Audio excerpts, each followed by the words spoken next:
SIR ప్రక్రియ success కాదు అన్నారు మాజీ మంత్రి తలసాని శ్రీనివాస్ యాదవ్. ఎస్ఐఆర్ ప్రక్రియపై ఇతర రాష్ట్రాల్లో ఉన్న అనుమానాలే తెలంగాణలో కూడా ఉన్నాయని చెప్పారు. గ్రేటర్ హైదరాబాద్లో ఎస్ఐఆర్ పూర్తి కావాలంటే 6 నెలల సమయం పడుతుందన్నారు. అందుకు అనుగుణంగా గడువు పొడిగించాలన్నారు. ఫామ్ సరిపడా లేవని, బిఎల్ఓలకు పూర్తి స్థాయిలో శిక్షణ ఇవ్వలేదని అన్నారు.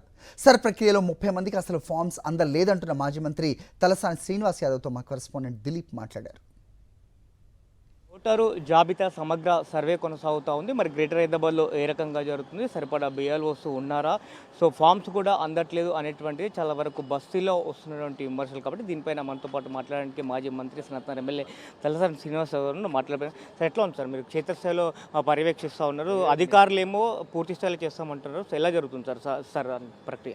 ఎస్ఐఆర్ అని చెప్పి దేశవ్యాప్తంగా కూడా స్పెషల్ ఇంటెన్సివ్ రివిజన్ అనేది ప్రతి ఇంటికి అవసరమైనటువంటిది. ఒక ఎలక్షన్ పర్పసే కాదు. నేను ఇంట్లో నివాసం ఉంటున్నా, నాకు ఒక ఫ్యామిలీ ఉన్నది, సేమ్ టైం ఇక్కడ ఉన్నటువంటి రేషన్ కార్డు కావచ్చు, ఎలక్ట్రిక్ బిల్ కావచ్చు, నేను పాస్పోర్ట్ అప్లై చేయడంలో కావచ్చు, నా రెసిడెన్షియల్ అడ్రస్. కానీ అన్ఫార్చునేట్ ఏంటంటే ఇక్కడ ఉన్నటువంటి అధికారులు, దేశవ్యాప్తంగా ఉన్న అధికారులు, ఎలక్షన్ కమిషన్ ఇంక్లూడింగ్ ఎస్ఐఆర్ మీద దేశవ్యాప్తంగా కూడా వ్యతిరేకత వస్తుంది. వెస్ట్ బెంగాల్లో 90,000 ఓట్లు తీసేసిండ్రని, బీహార్లో 45,000 ఓట్లు తీసేసిండ్రని, తమిళనాడులో కూడా ఓట్లు తీసిండ్రని పెద్ద గోల జరుగుతుంది. ఆ తర్వాత సుప్రీంకోర్టు కూడా ఆశ్రయించినటువంటి సందర్భం. ఇక్కడ ఏమన్నారు వాళ్ళు, మేము డిపార్ట్మెంట్ ద్వారా, అంటే బూత్ లెవెల్ ఆఫీసర్, పార్టీల పరంగా బూత్ లెవెల్ ఏజెంట్, ఇక్కడ ఎనీ పొలిటికల్ పార్టీ. ఇప్పుడు ఏంటంటే ఈ లొకేషన్లో ఇప్పుడు బాపునగర్లో ఉన్నాం, వాళ్ళ అప్లికేషన్ ఫామ్లు అన్నీ చేసినామంటారు. దాంట్లో 3-4 అంశాలు ఉన్నాయి. ఒకటి ఫామ్ 5, 6, 7, 8. ఇప్పుడు దీంట్లో ఏంటంటే కొత్తగా ఎన్రోల్మెంట్ 18 years నిండిన వాళ్ళు ఎన్రోల్మెంట్ చేయాలి. ఆ ఫామ్ ఇప్పటివరకు ఇవ్వలే.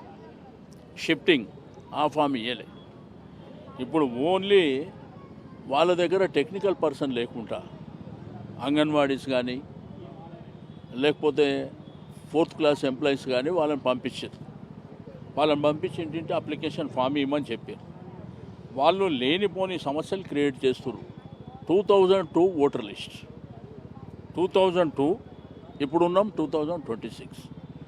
2002లో ఈ ఇంట్లో ఎవరున్నారు, ఆ వివరాలు ఏంది, ఇప్పుడు వాళ్ళు ఎక్కడ పోయారు.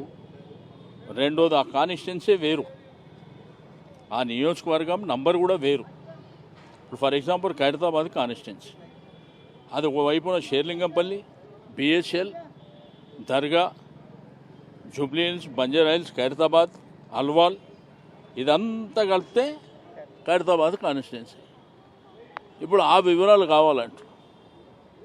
రెండోది, ఎక్కడ కూడా ఆఫీసర్లు ప్రాపర్గా పనిచేస్తలేరు. మీరు రేపు రండి, నేను ఫీల్డ్లోకి వెళ్తున్నా, ఒక 3 ప్రాంతాలకు ఎవ్రీడే విజిట్ పెడుతున్నా. మీకు ఆడనే అధికారుల ముంగట్నే వాళ్ళు అక్కడ అడిగే ప్రజలకు సమాధానం వాళ్ళు చెప్పమనండి, అప్పుడు సాటిస్ఫై అవుతుంది. సో ఇవాళ కేంద్ర ఎన్నికల సంఘం కూడా వెళ్ళబోతుంది, బీఆర్ఎస్ పార్టీ ప్రతినిధులు. సో ఏం డిమాండ్ చేయబోతున్నారు? ఇదే ఢిల్లీలో పోయిన ఒకటి మా టీము, ఇది ప్రాపర్గా జరుగుతలేదనే ఒక కంప్లైంటు, డేటు ఎక్స్టెండ్ చేయాలనేది 2వ కంప్లైంటు. ఇది ప్రాపర్గా జరగకపోతే మాత్రం ప్రజలలో పూర్తి స్థాయిలో వ్యతిరేకత వస్తుంది. ఇలాంటి గ్రేటర్ హైదరాబాద్లో ఈ ప్రక్రియ పూర్తి కావాలంటే ఎన్ని రోజులు పట్టే అవకాశం ఉందంటారు? నేను ఏమంటున్నానండి, 6 నెలలు అవుతుంది.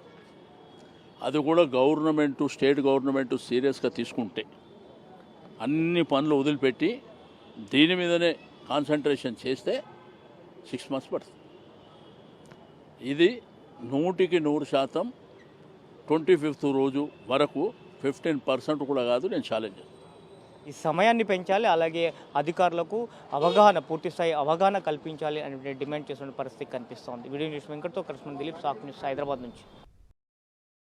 మరిన్ని అప్డేట్స్ కోసం ఛానల్ను సబ్స్క్రైబ్ చేయండి. నోటిఫికేషన్స్ కోసం బెల్ ఐకాన్ పై క్లిక్ చేయండి.